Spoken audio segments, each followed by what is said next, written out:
प्यारे बच्चों, कैसे हो आप सब। आज हम पढ़ेंगे हमारी हिंदी की पुस्तक सारंगी का पाठ नंबर 4। ये एक बहुत ही प्यारी सी कविता है जो है माँ के बारे में। तो हम सभी को अपनी माँ बहुत अच्छी लगती है क्योंकि माँ हमें बहुत प्यार करती है, हमारा बहुत ध्यान रखती है ना।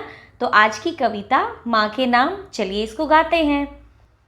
माँ तुम कितनी भोली भाली, कितनी प्यारी प्यारी हो, दिल से सच्ची मिसरी जैसी, सारे जग से न्यारी हो। माँ तुम कितनी भोली भाली, कितनी प्यारी प्यारी हो, दिल से सच्ची मिसरी जैसी, सारे जग से न्यारी हो। मेरे मन में जोश तुम्ही से, तुमसे ही प्रकाश, मुझ में साहस तुमसे आता, तुमसे ही विश्वास। मेरे मन में जोश तुम्ही से, तुमसे ही प्रकाश, मुझ में साहस तुमसे आता, तुमसे ही विश्वास। तो ये हमारी माँ के बारे में एक बहुत ही प्यारी सी कविता है जिसको लिखा है अनुभव राज जी ने। मतलब अनुभव राज जी इस कविता के कवि हैं। चलिए अब इसका अभ्यास देखते हैं। शब्दों का खेल, चंद्र बिंदु का कमाल। चंद्र बिंदु क्या होता है? ये जो ऐसे एक निशान आप देख रहे हैं जो माँ के ऊपर बना हुआ है, उसको कहते हैं चंद्र बिंदु। तो माँ के ऊपर चंद्र बिंदु लगाने से माँ हो गया। जब हम किसी अक्षर पर, किसी शब्द पर चंद्र बिंदु लगा देते हैं तो वहाँ नाक से आवाज़ ज़्यादा आ जाती है, जैसे माँ। ठीक है, आप बोल के देखिए। तो हम ऐसे ही कुछ और शब्द भी देखेंगे जिसमें चंद्र बिंदु लगा हुआ है।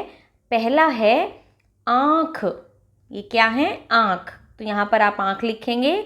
उसके बाद है बाँस। बाँस का जो बैम्बू का पेड़ होता है उसको बोलते हैं, तो आप यहाँ बाँस लिखेंगे।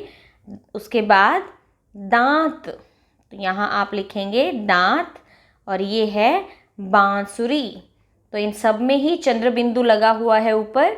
और एक और है सांप।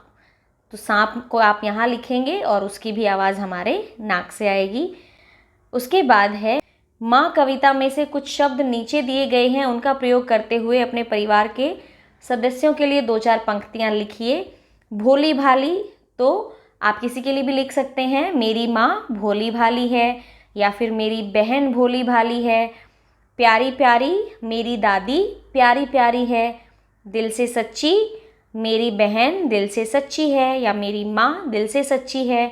जग से न्यारी, मेरी दादी जग से न्यारी है। तो आप किसी के लिए भी उसको लिख सकते हैं। ये थी हमारी कविता माँ के बारे में। इसमें हमें बस कविता को याद करना है और चंद्र बिंदु सीखना है। तो मिलते हैं अगली वीडियो में। तब तक स्वस्थ रहिए, सीखते रहिए।